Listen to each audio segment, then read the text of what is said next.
না, নানা রকম তো দাবি উঠছে, এটা ছোট বিষয় না। কারণ রাষ্ট্রীয় একটি সিদ্ধান্তের জন্য যদি এত বড় ক্ষতি হয়ে থাকে, এতগুলো শিশুর মৃত্যু হয়ে থাকে, তাই সিদ্ধান্ত কারা নিলেন, কেন নিলেন, সেটি তো প্রথমত খুঁজে বের করা দরকার। এবং এটি নিয়ে কিন্তু আদালতে রিটও হয়েছে।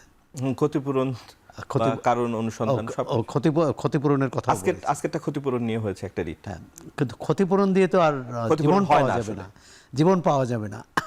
একটা হচ্ছে যে এখানে দুই ধরনের বক্তব্য আছে, যে অন্তর্বর্তী সরকারের অমার্জনীয় অবহেলার কারণেই এটা হয়েছে।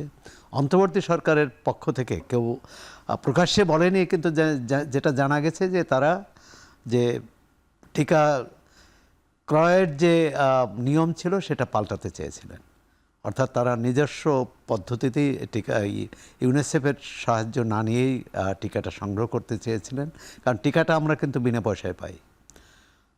এখন বিনা পয়সায় পাই, সেটি যারা দেন তাদের থেকে কোনো সমস্যা ছিল না, ইউনিসেফ এটা ব্যবস্থা করতেন। তারা এটা সংগ্রহ করে বাংলাদেশকে দিত। ব্যাপারটা কি এরকম সময় লাগছিল দেখে ইউনিসেফের কাছে না, সময় না, তারা একটা কমিশন নেন। তারা এই যে ব্যবস্থাপনার জন্য বা পরিবহনের জন্য তারা 10 থেকে 13 না 15 থেকে 30%, 15 থেকে 30%, সেটাও কিন্তু আবার কম না। কারণ সেটা কি এড়াতে চেয়েছিল অন্তর্বর্তী সরকার? অন্তর্বর্তীকালীন সেটা এড়াতে চেয়েছিল, যে কারণে সিদ্ধান্ত নিতে পারেনি। যে এটা প্রস্তাবে এসেছে যে এটা পাল্টানো দরকার, আমরা কেন ইউনিসেফকে পয়সা দেব, কিন্তু এটার বিকল্পটা কি, বা বিকল্প উপায়ে তো টিকা সংগ্রহ করতে হবে, সেটি করেনি। সুতরাং এটা তো ওই সরকারের সিদ্ধান্তহীনতা একটা, দ্বিতীয় হচ্ছে অবহেলা, তৃতীয়ত হচ্ছে যে মানে এটি যে একটা গুরুতর বিষয় এটা না বোঝা, উপলব্ধি না করা। আপনারা জানেন যে অন্তর্বর্তী সরকারের যে স্বাস্থ্য মন্ত্রণালয়ের যিনি উপদেষ্টা ছিলেন, তিনি এই স্বাস্থ্যের বিষয়ে কোনো তার জানাশোনা ছিল না কোনো। তিনি হচ্ছেন গ্রামীণ ব্যাংকের সাথে যুক্ত ছিলেন। ওই মন্ত্রণালয়ে পরবর্তীকালে একজন বিশেষ সহকারী ছিলেন। তিনি কি করেছেন এই প্রশ্ন তো আসেই। তিনি তো চিকিৎসক। সুতরাং সবটা মিলে এক ধরনের ওই অন্তর্বর্তী সরকারের ব্যর্থতার কথা তো সবাই বলছে। জোরে সোরে জবাবদিহিতা নিশ্চিতের দাবি কিন্তু ওইভাবে আমরা দেখছি না।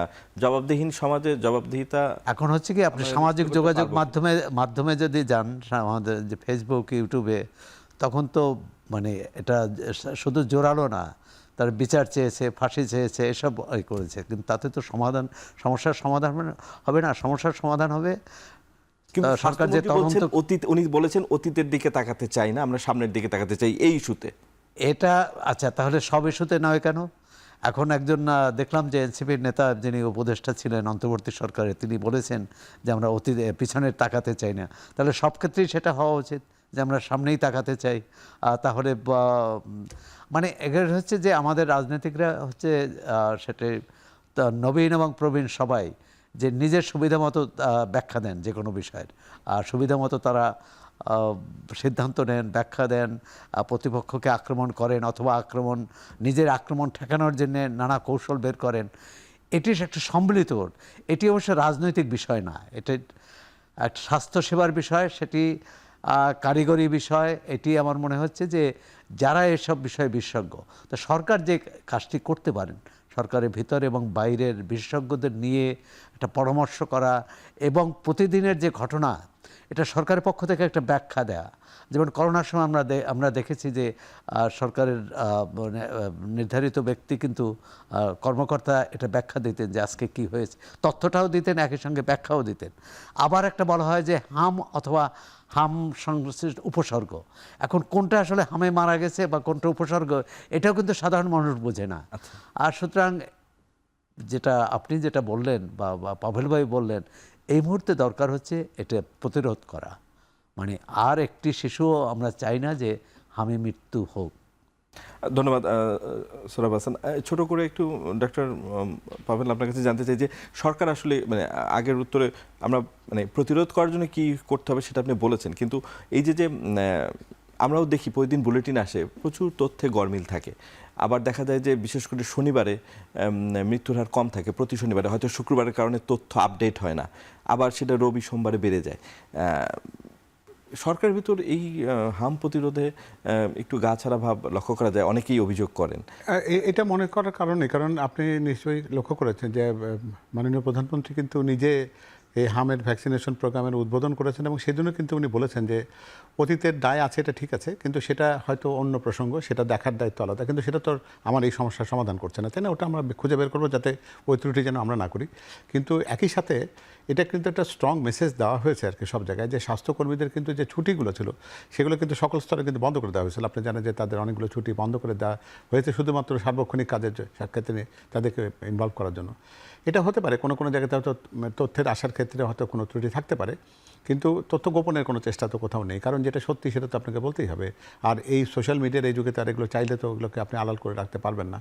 কিন্তু এখানে সবচেয়ে বড় যে গুরুত্বপূর্ণ যে বিষয়টি রয়েছে সেটা হচ্ছে যে সৌরভ ভাইও আংশিকভাবে বলার চেষ্টা করেছেন যে জনসচেতনতাটা বাড়ানো এবং যে জায়গাগুলোতে বেশি করে হচ্ছে সেই জায়গাগুলো একটা ম্যাপিং। আর ইউনিসেফও বলেছে ঘরে ঘরে যেতে, মানে হ্যাঁ। এটা জাস্ট আমাদের টিকা কেন্দ্রে আসবে সেই অপেক্ষায় না থেকে না থাকা, সেটাই। সেজন্য এই যে 2 কোটি শিশুকে 5 বছর বয়সে, কারণ এটা ভ্যাকসিনেশন প্রোগ্রামে তো 15 মাসের পরে কাউকে তো ভ্যাকসিন দেওয়ার কথা না, কিন্তু এটাকে ব্ল্যাঙ্কেট হিসেবে অনেকটা বাড়িয়ে দেওয়া হয়েছে এই জন্য যে আমরা কারোর ব্যাপারে ঝুঁকিটা নিতে চাই না, যাতে করে 5 বছর বয়সী যতগুলো বাচ্চা আছে তাদের প্রায় 2 কোটি সংখ্যক এদের প্রত্যেকে যেন ভ্যাকসিনেশন প্রোগ্রামের মধ্যে আসে সেটাকে নিশ্চিত করা।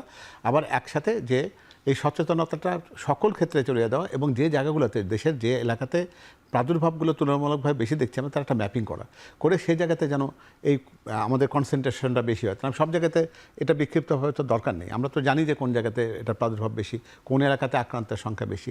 স্বাস্থ্য মন্ত্রণালয় যদি এইভাবে যদি ফোকাস করে তাহলে তার জনশক্তিগুলোকে বেশি করে সেই জায়গাতে তারা কনসেন্ট্রেট করতে পারে। এবং আমরা সম্প্রতি দেখলাম স্বাস্থ্যমন্ত্রীকে প্রধানমন্ত্রী নিজেও একটু ভৎসনা করেছেন, উনি কথাবার্তায় মানে একটি প্রোগ্রামে গতকালই যে অতি প্রশংসার কারণে প্রধানমন্ত্রী নিজেই তাকে ভৎসনা করেছেন। না, এখানে প্রশংসা তো দরকার না, হাম ইস্যুতে না, অন্য ইস্যুতে। না, এটা প্রথমত কাজ করে আমাদের দেখাতে হবে। ওই দিন শেষ আপনি শুধুমাত্র স্তুতি স্থাপকতা করবেন না, তাতে আপনার প্রমোশন হবে এরকম মনে করার কোনো কারণে। এটা পারফরমেন্স বেসড। প্রধানমন্ত্রী সবার কাছে কাজ দেখতে চান এবং কাজ করার মধ্যে দিয়ে তাকে দক্ষতা প্রমাণ করতে হবে।